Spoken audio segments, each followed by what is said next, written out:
Êxodo capítulo 3, deixa essa página marcada, tá bom? Porque a ideia da mensagem é pegar esses versículos e explorar o contexto. Você já sabe que Êxodo quer dizer saída, e é o livro em que Moisés registra os principais acontecimentos da saída dos israelitas do Egito, os 40 anos de peregrinação nos desertos, né? E o privilégio que eles tiveram de chegar em Canaã, a terra que Deus havia prometido. E para que se cumprisse a promessa que Deus havia feito a Abraão, de dar aos seus descendentes, à sua posteridade, as terras de Canaã, Deus precisava resgatar aquele povo que estava cativo no Egito. E para isso Deus levanta um homem cheio de fraquezas, limitado. Deus levanta um homem que tinha as suas covardias, os seus receios, que reconhecia a sua incapacidade de executar a missão que Deus havia dado.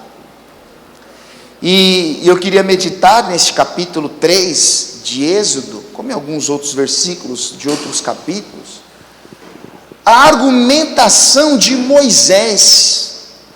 O que Moisés vai dizer a Deus em relação àquilo que Deus queria que ele fizesse? E você vai perceber que boa parte da insegurança que Moisés tinha, você também tem, porque você também é frágil como eu, você também é limitado, você também tem as suas inseguranças, e lidar com as coisas de Deus é algo muito sério. Então, o capítulo 3 de Êxodo, eu quero ler com você a princípio. Vamos ler do versículo 1 ao 10, Êxodo capítulo 3, do versículo 1 ao 10, está escrito assim: E apacentava Moisés o rebanho de Jetro, seu sogro, sacerdote em Midian, e levou o rebanho atrás do deserto e veio ao monte de Deus, a Horebe, e apareceu-lhe o anjo do Senhor em uma chama de fogo, no meio de uma sarça, e olhou, e eis que a sarça ardia no fogo, e a sarça não se consumia. E Moisés disse: Agora me virarei para lá e verei esta grande visão, porque a sarça se não queima. E vendo o Senhor que se virava para lá a ver, bradou Deus a ele do meio da sarça e disse: Moisés, Moisés. E ele disse: Eis-me aqui. E disse: Não te chegues para cá, tira os teus sapatos de teus pés, porque o lugar em que tu estás é terra santa. Disse mais: Eu sou o Deus de teu pai, o Deus de Abraão, o Deus de Isaque e o Deus de Jacó. E Moisés encobriu o seu rosto, porque temeu olhar para Deus. E disse o Senhor: Tenho visto atentamente a aflição do meu povo que está no Egito, e tenho ouvido o seu clamor por causa dos seus exatores. Por isso conheci as suas dores. Portanto desci para livrá-lo da mão dos egípcios, e para fazer subir daquela terra a uma terra boa e larga, a uma terra que mana leite e mel, ao lugar do cananeu, do eteu e do amorreu, do ferezeu, do heveu e do jebuseu. E agora eis que o clamor dos filhos de Israel chegou a mim, e também tenho visto a opressão com que os egípcios os oprimem. Até aqui, Deus está mostrando a Moisés que ele contemplou o sofrimento dos descendentes de Abraão que estavam no Egito, ouviu o seu clamor, ouviu as suas orações, contemplou os fardos pesados e a vida difícil que aquele povo levava, porque os capatazes egípcios, eles agrediam os israelitas para que eles produzissem mais e mais, Então a amargura que aquele povo vivia estava prestes a chegar ao fim, porque Deus queria fazer algo por eles. E Deus, que é soberano, que é Senhor, que tem todo o poder nos céus e na terra, poderia usar de vários meios para fazer aquilo que ele estava para fazer. Mas ele decidiu escolher um homem. E esse homem é Moisés. Então Deus mostra para Moisés o que ele quer fazer. Olha, por isso eu desci para livrá-los. Eu vou levar este povo a uma terra fértil, próspera, a uma terra que mana leite e mel. Aí Deus vai dizer a Moisés qual é a missão dele. Verso 10, assim: vem agora, pois eu te enviarei a Faraó, para que tires o meu povo e os filhos de Israel do Egito. Amém? Então Deus vai dizer para Moisés: Moisés, qual é a sua responsabilidade naquilo que eu tenho que fazer? Eu vou te enviar, e você vai diante do rei do Egito, e você vai dizer para ele aquilo que eu vou te falar. Essa era a missão de Moisés, era ser um instrumento nas mãos do Altíssimo, para que aquele povo que estava preso nas garras de Faraó, aquele povo que era governado pelo Egito, aquele povo que era escravo, saísse daquela escravidão e partisse em direção à terra que Deus havia prometido. Essa é a missão que Deus dá a Moisés. Curva a sua cabeça, feche os olhos por mais um instante. Pai Santo, mais uma vez nós vamos desfrutar do privilégio que o Senhor nos dá, de ouvirmos a mensagem, de ouvirmos a Tua palavra. E nessa hora, como de costume, eu peço que o Teu Espírito Santo abra o nosso coração, traga luz à nossa mente, nos dê o entendimento, para não somente entendermos aquilo que o texto tem a nos ensinar, mas principalmente aquilo que o Senhor tem a tratar com o nosso eu, com o nosso coração, com a nossa pessoa. Nós estamos aqui para vivermos o cumprimento da Tua palavra, Pai. Então nos ensine, nos exorte, nos corrija, nos encoraja, que o Senhor cumpra, Pai, todo o propósito que tens a realizar através dessa palavra, Pai. Em nome de Jesus, amém. E graças a Deus. Senta aí no seu lugar, por favor. Você que veio no culto de domingo, você deve se lembrar que eu ministrei acerca da parábola da semente. E a parábola da semente, Jesus conta, depois de ter contado a parábola do semeador. Na parábola do semeador, Jesus Cristo, ele mostra a ação humana em relação à semente que recebe no seu coração.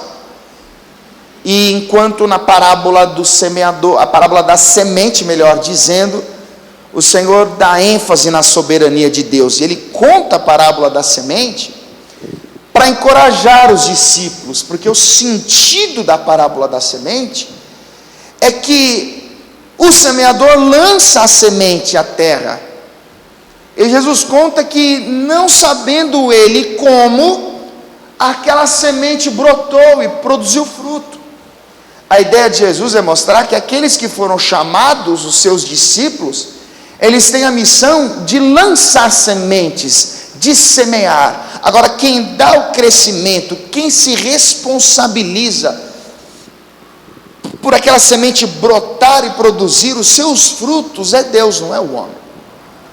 E eu fiquei com essa palavra, eu fiquei com essa mensagem na minha cabeça, no próprio domingo, na segunda, na terça, e eu comecei a pensar.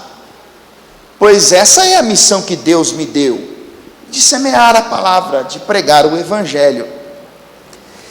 E diante das responsabilidades, eu comecei a pensar nos homens que foram escolhidos por Deus para cumprir essa missão, e percebi que a maioria deles tem as mesmas dificuldades que nós temos. Pois, cientes da responsabilidade que é cumprir um propósito divino, ser escolhido por uma missão, receber de Deus o desafio de comunicar o reino, de cumprir alguns princípios. Fato é, irmãos, que é um grande privilégio fazer parte da obra de Deus, mas a responsabilidade muitas vezes nos traz medo, insegurança. A responsabilidade muitas vezes nos mostra o despreparo que temos, e o problema é que muitas vezes nós usamos a nossa fragilidade, o nosso despreparo, a nossa covardia, justamente para apresentar a Deus desculpas para não fazermos aquilo que deveríamos fazer.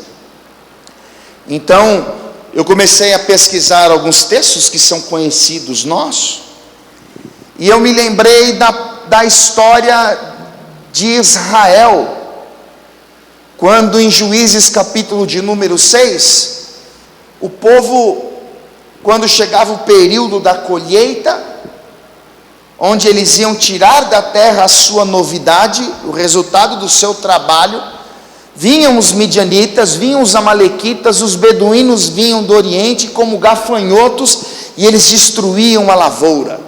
Tudo que viam pela frente eram destruídos, e por consequência disso, a palavra diz que Israel empobrecia cada vez mais. O povo foi empobrecendo. Os inimigos, por 7 anos, todas as vezes que chegava o período dos israelitas desfrutarem do seu serviço, do seu plantio, quando chegada a hora da colheita, então lá vinham eles de novo e destruíam tudo de novo. E Deus decidiu fazer algo. Então ele escolhe Gideão, que estava malhando trigo no lagar. O anjo do Senhor aparece a ele e diz: Gideão, o Senhor é contigo, varão valoroso. E Gideão vai dizer: mas o Senhor é conosco, então por que tanta miséria, por que tanta destruição, por que tantos males têm acontecido ao nosso povo? Então Deus vai revelar qual era o seu plano. Deus diz: olha, você livrará Israel da mão dos midianitas. Ou seja, através da sua vida, eu cumprirei um propósito. Eu vou acabar com essa miséria, eu vou acabar com essa vergonha. Deixa marcado o Êxodo capítulo 3, eu preciso mostrar isso para você. Vá comigo para Juízes capítulo de número 6, versículo de número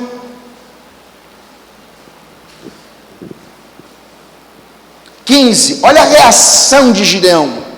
Perceba como Gideão se acovarda. Quando Gideão recebe de Deus uma responsabilidade, ele olha para si e ele enxerga como ele é frágil, como ele é incapaz, como ele não tem condição de fazer aquilo que Deus queria que ele fizesse. Juízes capítulo 6, versículo 15 diz assim: e ele lhe disse: ai, Senhor meu, com que livrarei a Israel? Eis que a minha família é a mais pobre em Manassés, e eu o menor da casa do meu pai. Ou seja, olha, Senhor, não me leve a mal, mas no meio de tanta pobreza, a minha família é a mais simples de todas, e no meio destes mais simples, eu ainda sou o menor de todos. E sempre quando eu digo algo acerca de Gideão e do chamado de Deus, eu faço questão de dizer, irmãos, que Paulo diz em 1 Coríntios 1:27 que Deus, ele usa as coisas loucas deste mundo para confundir as sábias. Paulo escreveu que Deus chama as coisas que não são como se já fossem.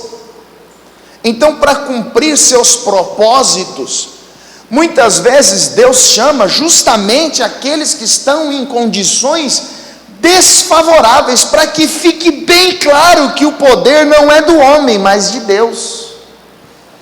Então Gideão, que é chamado, vai dizer: ô Senhor, olha, como isso vai acontecer? Eu estou no meio de um povo, a nossa situação, a pobreza é muito grande, e entre os tais eu sou o menorzinho de todos. Como se Deus tivesse feito uma escolha infeliz. como se Deus olhasse para aquela multidão de israelitas covardes e escolhesse o mais fraco dentre eles.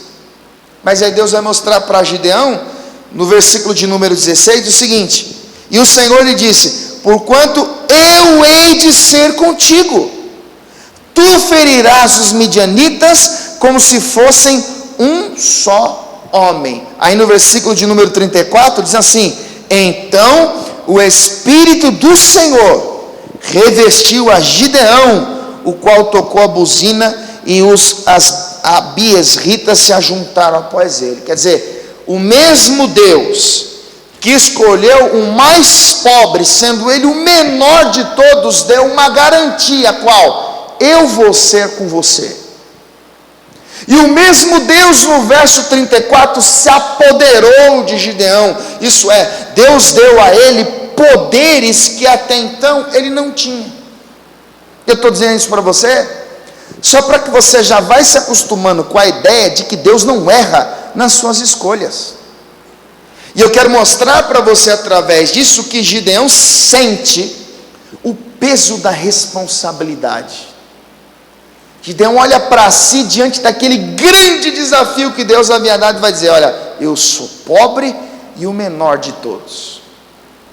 Quando Deus chama Jeremias, quando Israel vivia um dos momentos mais críticos da sua apostasia, Jeremias também se sentiu despreparado. Jeremias olha para si e percebe que não tem entendimento suficiente. Ele acha que ele não tem maturidade para lidar com aquela responsabilidade. Livro do profeta Jeremias, capítulo 1. Eu quero ler com você um texto muito conhecido entre nós. Jeremias, capítulo 1, versículo de número 5. Diz assim, a resposta de Deus. Veja o verso 4 primeiro. Assim veio a mim a palavra do Senhor, dizendo: antes que eu te formasse no ventre, eu te conheci, e antes que saísse da madre, te santifiquei, e as nações te dei por profeta.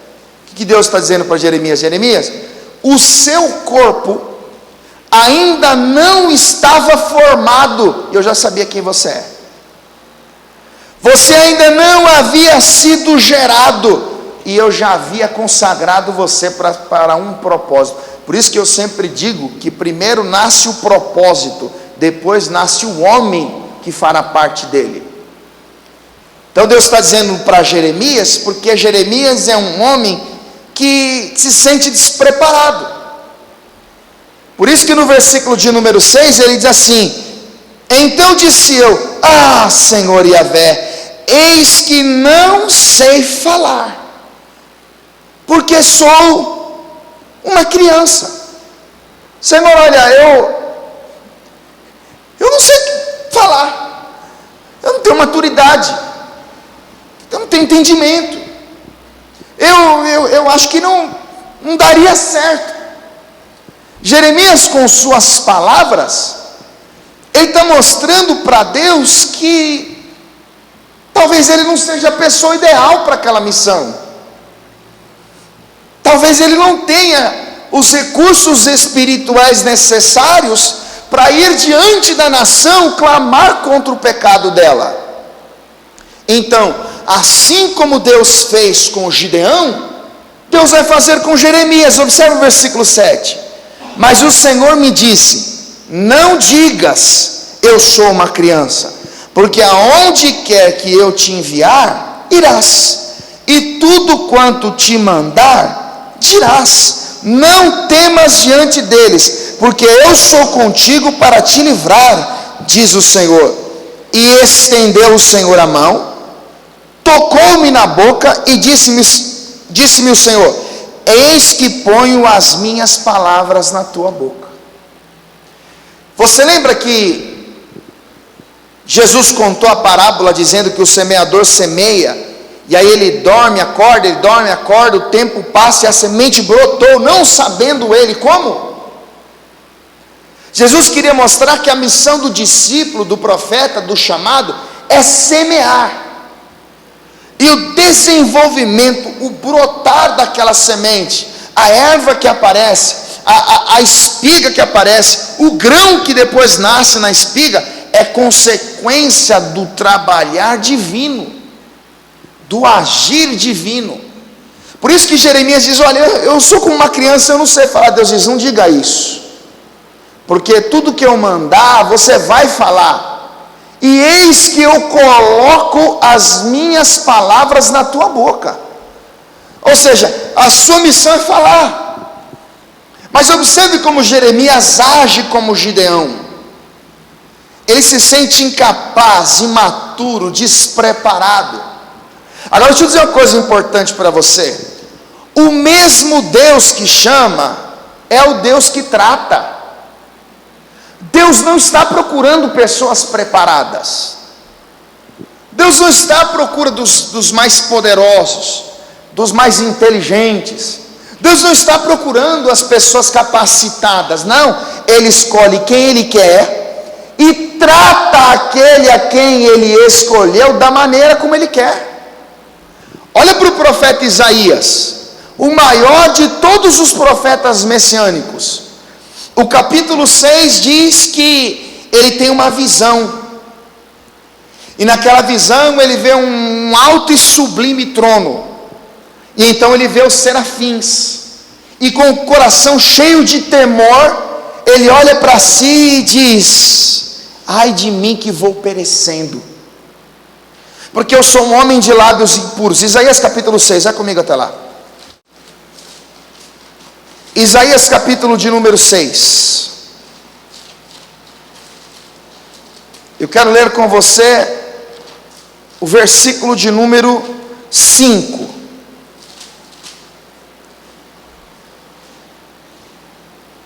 Ele disse assim: então disse eu, ai de mim que vou perecendo, porque eu sou um homem de lábios impuros, e habito no meio de um povo de impuros lábios, e os meus olhos viram o Rei, o Senhor dos exércitos. Ele vê naquela visão, se você observar desde o versículo 1, ele vê os serafins que estavam acima dele. Versículo 2, cada um tinha 6 asas, com 2 cobriam o rosto, com 2 cobriam os pés, e com 2 voavam, e eles clamavam uns aos outros: santo, santo, santo. Ele olha para aquilo, e então ele olha para si e diz: olha, eu sou impuro, eu tenho os lábios impuros, eu olho para um trono sublime, para um Deus cujas vestes são brancas, alvas, eu vejo a perfeição diante dos meus olhos, mas quando eu olho para mim eu vejo defeitos,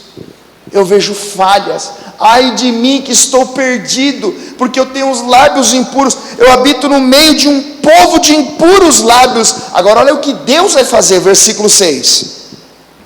Mas um dos serafins voou para mim, trazendo na mão uma brasa viva, que tirara do altar com uma tenaz. O que é uma tenaz, pastor? Não é a cola, é uma ferramenta, que parece, tem um formato de um alicate.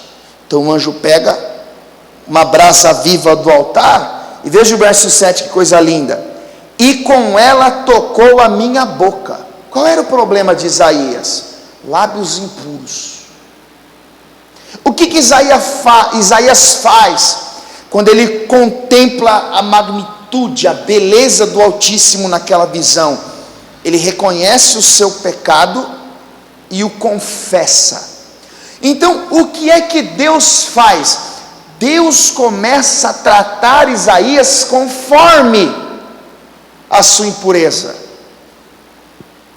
O anjo vai tocar nos lábios, na boca dele, e disse, olha o verso 7, a sequência: eis que isso tocou os seus lábios, a tua iniquidade foi tirada, e purificado o teu pecado. Diga glória a Deus. Deus queria algo da parte do profeta, Deus tinha uma missão a ele.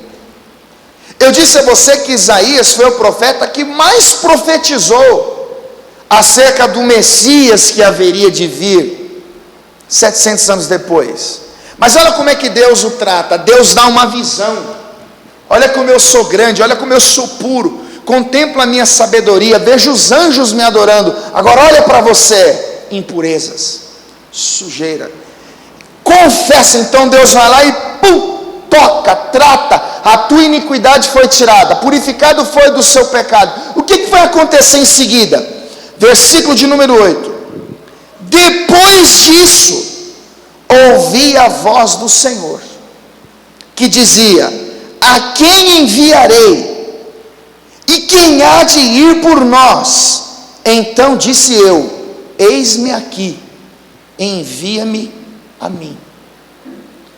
Perceba como Deus, que tratou Gideão, dizendo: olha, eu serei contigo, que revestiu Gideão, o mesmo Deus que disse a Jeremias: olha, eu serei com a tua boca. Agora ele trata Isaías, e então Isaías vai ouvir a voz de Deus dizendo: quem eu vou enviar? E então ele diz: pode me enviar, eis-me aqui, envia-me a mim. Por que eu estou dizendo isso a você, irmãos?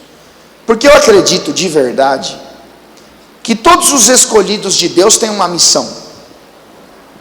Foi Jesus que disse que a missão da igreja é ser luz do mundo, é ser sal da terra.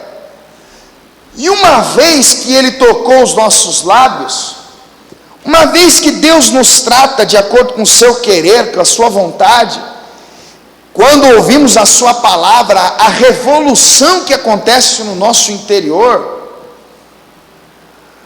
é justamente para que sejamos as suas testemunhas.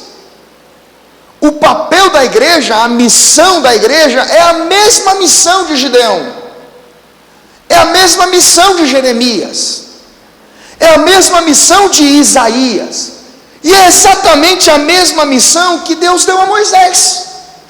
Qual é o papel da igreja? É ir diante daqueles que estão cativos, oprimidos, encarcerados, que estão nas amarras dos inimigos, vivendo angustiados, e anunciar a estes a mensagem do reino. É mostrar que o mesmo Cristo que um dia nos tirou das mãos de Faraó, que nos conduz nos desertos da vida em direção à terra que ele prometeu, é o mesmo Senhor que pode libertá-los, que pode curá-los, que pode salvá-los. O problema, irmãos, é que nós também somos limitados. O problema é que muitas vezes nós agimos como Gideão. Isso não é para mim não, eu não tenho condição disso não. Isso é para quem já tem mais tempo de casa. Eu sou o menor de todos, eu sou o cara mais humilde. Oh, Senhor, olha, acho que eu sou como uma criança, eu não tenho estrutura, eu mal sei falar. Ou nós olhamos e usamos os nossos erros como justificativa. Senhor, olha, enquanto eu não conseguir parar de ser assim, então... Por isso que eu disse a você que Deus nos trata, Deus nos prepara, Deus trabalha na nossa vida de acordo com as nossas limitações, e talvez você ainda não entendeu, mas tudo que você tem vivido nos dias atuais é um preparo de Deus para aquilo que Ele tem a realizar daqui a um tempo. E às vezes o que você vive hoje é justamente aquilo que Deus preparou você os anos anteriores para te usar num propósito, para cumprir uma missão. Um dia Deus chamou Moisés. O mesmo Deus que fez a promessa a Abraão, a Isaac e Jacó, e você que está lendo Gênesis sabe. Deus promete a Abraão em Gênesis 12 e em Gênesis 15. Aí Isaac nasce. Em Gênesis 26, Deus faz a mesma promessa para Isaac. Aí quando chegamos em Gênesis 30, Deus faz a mesma promessa para Jacó. Queria aumentar a sua posteridade, o seu clã. E aí você sabe, José vai se tornar o rei do Egito, houve fome em todo o mundo, o único lugar que tinha comida era no Egito. Então os filhos de Jacó vão até o Egito à procura de mantimento. e eles vão acabar ficando nas terras egípcias, e José vai abençoá-los. José revela a seu irmão que eles fizeram o mal, os anos vão se passar, e então as gerações vão se passando, até que se levantou um rei que não conhecia José, e este então decide usar os descendentes de José como mão de obra, e o Egito então vai prosperar. Eles edificaram Pitom, Ramsés e outras cidades, e a vida dos descendentes de Abraão começou a ficar um fardo pesado, até que se passaram 4 gerações, um pouco mais de 400 anos, e então Deus contempla o desespero do seu povo. Deus sabia da promessa que havia feito a Abraão, que daria a eles a Palestina, Canaã. Então Deus decide tirar os israelitas de lá. E para tirar os israelitas de lá, então Deus aparece a Moisés numa sarça ardente e diz: eu tenho visto a aflição do meu povo que está no Egito, e por isso eu desci, para livrá-los e levá-los a uma terra boa, fértil, próspera, uma terra que mana leite e mel. Aí, irmãos, Deus vai dizer a Moisés qual era o seu desafio, qual era a sua missão, o que Moisés deveria fazer. E os textos nos mostra na sequência uma grande quantidade de argumentações que Moisés usa para não fazer aquilo que ele tinha que fazer. E eu quero a partir de então mostrar para você que boa parte das histórias que você conta para não fazer o que Deus quer que você faça, não passa de desculpas. Acompanhe comigo no capítulo 3 de Êxodo, livro do Êxodo, capítulo de número 3, e veja comigo o que está escrito no versículo 10, que é onde nós paramos a leitura inicial. Livro do Êxodo, capítulo 3, versículo de número 10. Deus disse a Moisés: vem agora, pois eu te enviarei a Faraó, para que tires o meu povo, os filhos de Israel, do Egito. Então Moisés disse a Deus: quem sou eu? Senhor, quem sou eu para fazer isso? Quem sou eu para ir diante de uma pessoa tão relevante no país que é a maior potência do mundo? Quem sou eu para chegar diante de Faraó? Quem sou eu para evangelizar esse patrão? Quem sou eu para falar de Cristo para este amigo? Quem sou eu para falar do amor de Deus para este que sentou do meu lado no ônibus? A primeira reação normalmente é essa, irmãos. Nós olhamos para nós e achamos que não temos condições por causa daquilo que somos. E aí você precisa parar e pensar que Deus não te chamou por causa de quem você é. Deus te chamou por causa daquilo que Ele é. Porque se Deus olhasse para o ser humano e levasse em consideração o que o ser humano é, para elegê-lo a um propósito, Deus não chamaria ninguém, porque todo ser humano é falho. Primeiro questionamento de Moisés: quem sou eu? Quem sou eu? O Gideão olhou para o seu eu e disse: eu sou pobre e pequeno. Jeremias olhou para o seu eu e disse: olha, eu sou como uma criança. Isaías vai dizer: olha, eu tenho os lábios impuros. Em todos os casos, Deus mostrou que a questão não é quem eles eram, mas o que Deus é. Eu não estou aqui pregando por causa daquilo que eu sou, eu estou aqui pregando por causa daquilo que Deus é. Então Moisés, a primeira coisa que ele faz: Senhor, quem sou eu? Às vezes Deus coloca alguém na sua frente, te dá uma oportunidade. Olha, fala do amor de Deus para ela: mas eu pequei ontem. Aí Deus coloca uma pessoa no seu trabalho chorando, triste, preocupada, e é a chance. Você descobriu que aquela pessoa está passando uma crise conjugal, e aí você vai falar, mas eu também passo as minhas. E aí tem alguém doente do seu lado, e Deus quer que você transmita uma mensagem, mas eu também tenho as minhas doenças. Irmão, se você olhar para você não vai fazer nada. Quem sou eu? Senhor, quem sou eu? Aquele homem é grande, ele é o chefe, é o diretor, é o meu líder. E a pessoa que me indicou nessa empresa, quem sou eu? Moisés diz isso para Deus. Agora, ainda no capítulo de número 3, observe o que Moisés vai dizer no versículo 13. Capítulo 3, versículo 13, diz assim: então disse Moisés a Deus: eis que quando vier os filhos de Israel e lhes disser, o Deus de vossos pais me enviou a vós, e eles me disserem, qual é o seu nome? Que lhe direi? Presta atenção nisso aqui. Agora a questão já não é mais quem sou eu, agora a questão é, o que é que eu vou falar? Agora Moisés usa, Senhor, mas espera aí, e se eles me perguntarem, e se eles me questionarem, e se eles falarem, o que eu vou falar? Irmãos, aqui entra uma coisa que eu preciso que você entenda. Quando nós olhamos para os evangelhos, e se você ler o capítulo 10 do evangelho segundo Mateus, versículo 20, Jesus vai dizer assim, naquele dia e hora, vocês não devem ficar premeditando o que vocês vão falar, porque é o Espírito do meu Pai que falará por vós. Qual é a pergunta de Moisés? O que eu vou falar? Que resposta darei?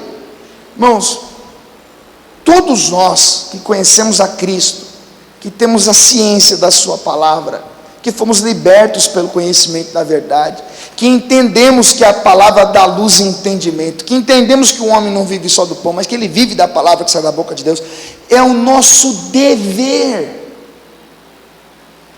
Temos paixão pelas Escrituras, amor pelas Escrituras, investimos tempo estudando a Escritura.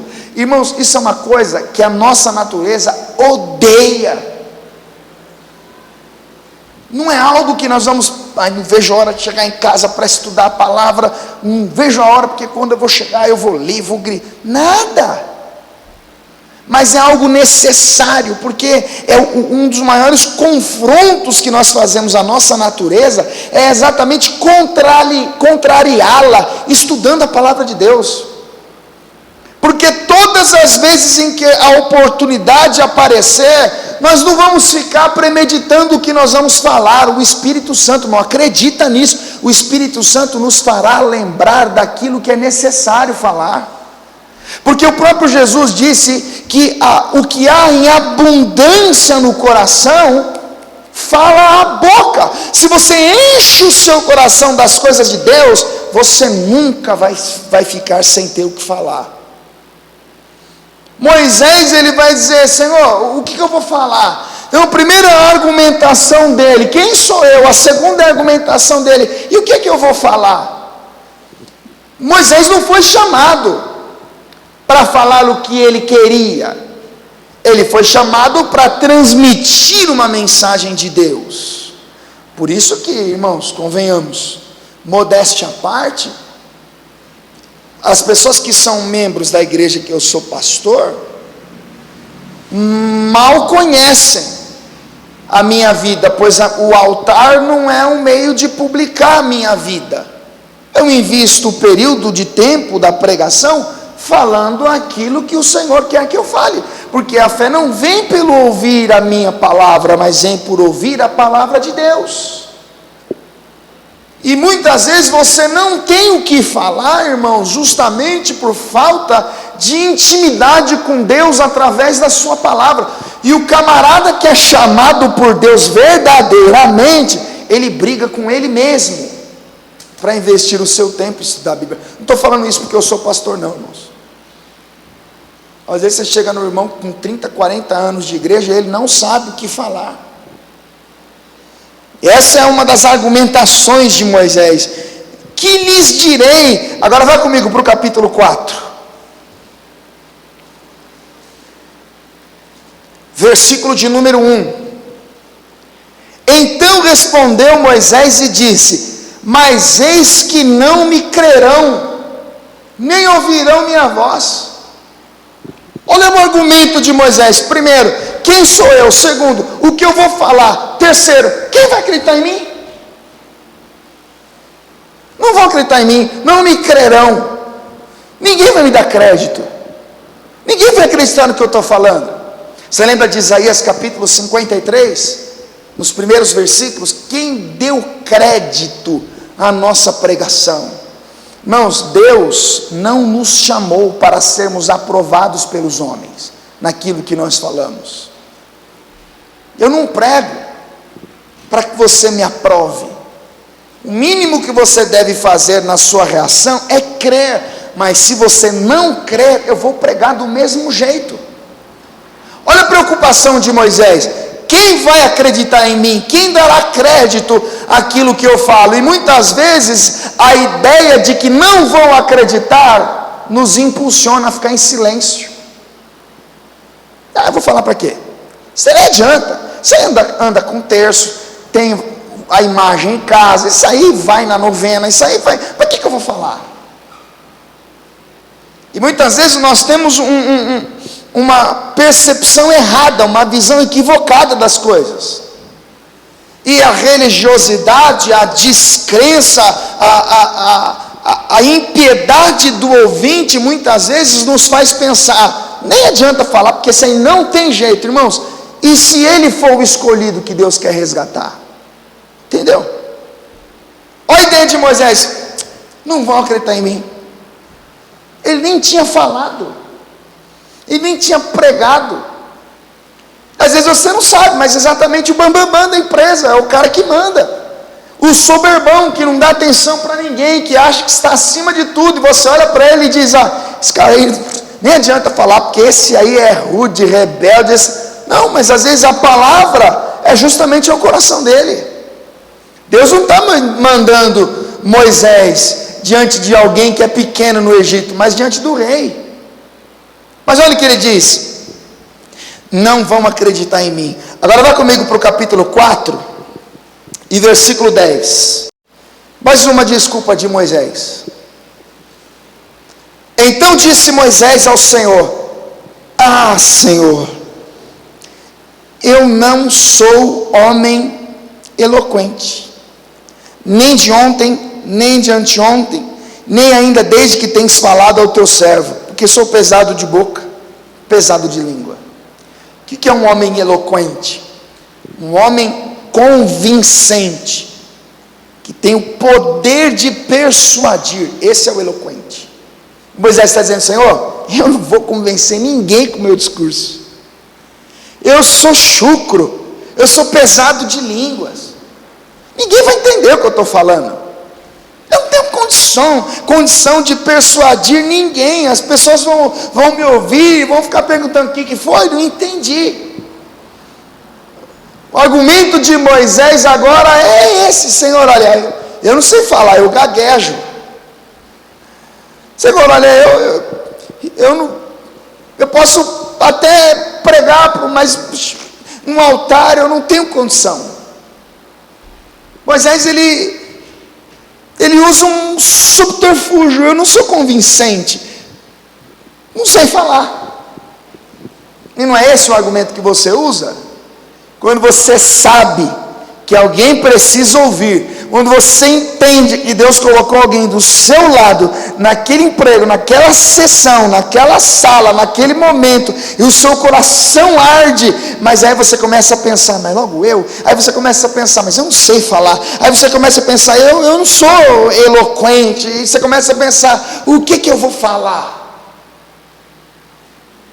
Isso, na verdade, irmãos, são desculpas que nós usamos, assim como Moisés, para não cumprir a missão que Deus deu.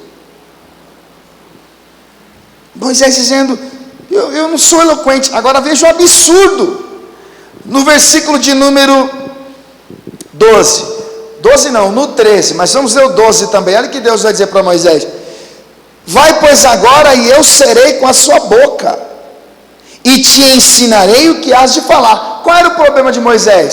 Quem ele é? O que ele vai falar? Se vão acreditar nele? O fato dele não ser eloquente. Deus resolve todos esses problemas com uma frase: eu serei com a tua boca. Então você não tem mais problemas, Moisés. Eu vou resolver. Você não sabe falar? Eu vou te ensinar. Você não é convincente? Eu vou falar por você.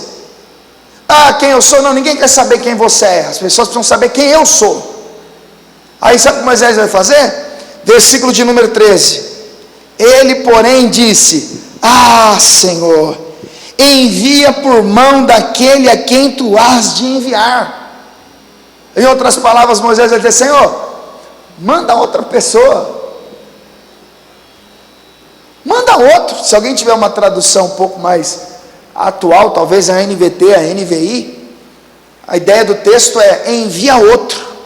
Ou seja, quem eu sou? O que eu vou falar? Não vão acreditar em mim. Não sou eloquente. Deus vai lá e diz assim: vai sim, porque eu sou com a tua boca. Vai sim, porque as pessoas precisam saber que eu sou, não você. Aí Moisés diz: Senhor, manda outro cara. Irmãos, tem hora que é você e não tem conversa. Você pode até pensar: vou ligar para o meu pastor. Pastor, fala uma frase aí que eu vou gravar para apertar o áudio aqui para a pessoa ouvir. Tem hora que é você, irmão. E não vai adiantar, de verdade, você entristece a Deus. Porque, irmãos, nós abrimos a boca para falar mal dos outros, nós abrimos a boca para criticar o governo, abrimos a boca para criticar um monte de coisa. Mas quando chega a hora de falarmos de Deus para as pessoas, nós ficamos cheios de modos, nós ficamos procurando subterfúgios, quando na verdade, muitas vezes, é falta de interesse mesmo, é falta de vontade mesmo, é falta de preparo.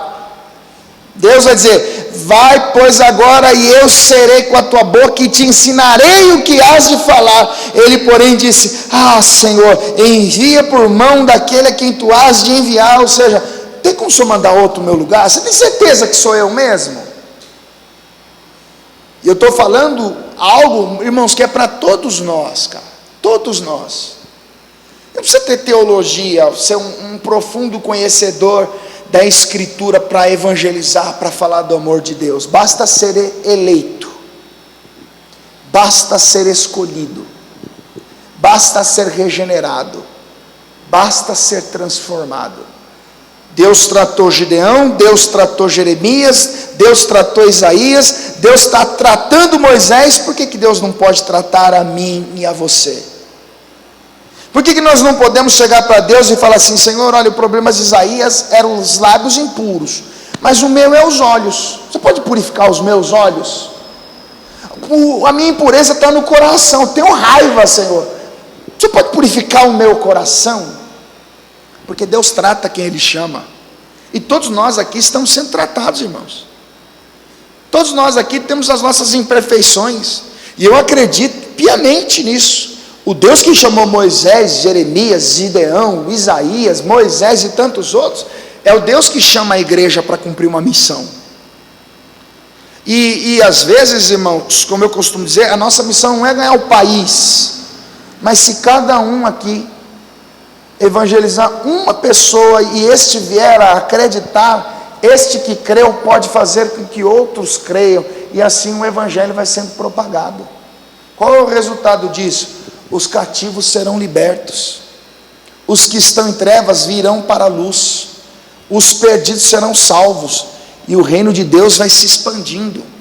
O problema é quando nós ficamos como Gideão: Senhor, eu sou o mais pobre e o menor entre eles. Ou como Jeremias: eu não sei, eu sou imaturo. Ou como Moisés dizendo: Senhor, envia outro. Senhor, quem sou eu? Moisés agora disse para o Senhor: envia outro. Eu quero que você agora leia o capítulo 6, versículo 12.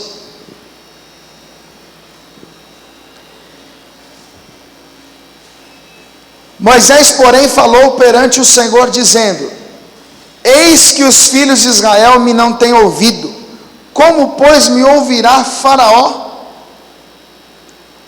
Ou seja, olha, os israelitas não me ouvem, Faraó também não vai me ouvir. Agora, para a gente encerrar, capítulo 6, versículo 30. Então disse Moisés perante o Senhor: eis que sou incircunciso de lábios, como pois me ouvirá Faraó? Ou seja, Senhor, Faraó é um rei poderoso, eu sou um moço que não tenho a consagração egípcia de Faraó, como é que ele vai me ouvir? Você percebeu que um homem chamado por Deus para cumprir uma missão, ele apresenta as suas falhas, as suas limitações como justificativas para não fazer o que tinha que ser feito? E aí você deve parar e pensar o seguinte: Gideão impediu o propósito de Deus? Não. Foi através de quem que Deus livrou Israel da mão dos midianitas? Gideão. Jeremias, ele deixou de ser um instrumento nas mãos de Deus por causa das suas fraquezas? De jeito nenhum. Deus usou exatamente Jeremias para cumprir o propósito. Isaías disse que era um homem de lábios impuros, e Deus disse: você não serve, sai para lá que eu vou escolher outro. Não, o anjo foi lá, tocou nos lábios dele com uma brasa viva tirada do altar, a sua iniquidade foi tirada, e Deus vai usar a vida de Isaías para ser o maior profeta messiânico. Moisés: quem sou eu? Vão acreditar em mim? Eu não sei falar, eu não sou eloquente, não vão acreditar em mim, tem como o Senhor mandar outro? Sabe o que aconteceu? Deus usou a vida de Moisés para tirar o povo da escravidão do Egito, conduzi-los no deserto todo aquele período e levá-los até a entrada das portas da terra que Deus havia prometido. Em nenhum dos casos Deus deixou o profeta de lado e escolheu o outro. O que eu estou querendo dizer para você? Irmãos, quando Deus escolhe, Deus não escolhe por causa daquilo que você é. Deus não escolhe por causa da sua habilidade, da sua força, da sua persuasão. Ele te escolhe por causa daquilo que Ele é. Deus sabe o que faz, e Deus nunca fez uma escolha errada. E todos os homens que se atreveram a andar na contramão daquilo que Deus quer que ele faça, eles pastaram na mão de Deus. Deus mandou o escolhido Jonas, que um dia fez um voto com Deus, e pregar aos ninivitas. O que Jonas fez? Entrou no navio, foi na direção contrária.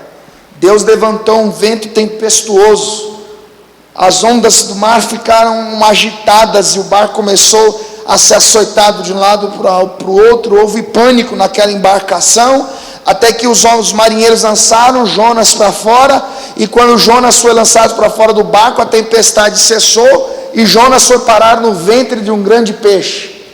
Diz a palavra que das entranhas do peixe ele vai orar angustiado, suplicando a ajuda de Deus. Então Deus faz com que aquele grande peixe cuspisse o profeta, e quando ele cospe o profeta cai aonde? Exatamente onde Deus queria que ele estivesse. E o que Jonas faz? Vai pregar como Deus havia ordenado. Irmão, quem é escolhido não tem desculpa, não tem argumentação, e nem adianta tentar fugir. Então por quê? Que ao invés de olharmos para as nossas limitações como se fosse impedimento, Senhor, eu não mal sei ler, Senhor, eu não consigo interpretar, Senhor, eu tenho vergonha de falar, Senhor, eu olho para aquela pessoa, eu tenho medo da reação dela, Senhor, eu quero evangelizar, mas quando chega na hora, dá um branco, sono. Por que ao invés de nós usarmos as nossas fraquezas como desculpas para não fazer, por que nós não buscamos a Deus graça, virtude, sabedoria, para que Ele com o seu poder se apodere de nós, como fez com Gideão, e use a nossa vida para impactar as pessoas que estão ao nosso redor, não por causa daquilo que somos, mas por causa daquilo que Ele é. É nisso que nós precisamos parar e pensar. Porque, irmãos, de verdade, Deus não precisa de mim para nada. Sou eu que preciso de Deus. Deus não precisa de você para nada. Deus não te chamou por causa do que você é, do que você pode fazer, e se vão ou não acreditar em você. Deus te chamou por causa daquilo que Ele é, o pão vivo que desceu do céu, o alfa e ômega, o princípio e o fim, aquele que olha para o perdido e salva. Deus, com a sua soberania, o seu poder, com a sua majestade, Ele poderia salvar o pecador sem intervenção humana nenhuma, mas aprove a Deus, pela loucura da pregação, alcançar os seus escolhidos. A luz que vai brilhar na mente do perdido é exatamente através da pregação do Evangelho. O que Deus faz? Escolhe pessoas, homens e mulheres frágeis, que falam mal, que olham para si e não encontram virtudes, que são pobres, que são pequenos, justamente para que a essência do poder seja de Deus e não do homem. E isso nós precisamos pegar para nós, irmãos. Não dê desculpa como Moisés, amém? Vamos ficar todos de pé, por favor.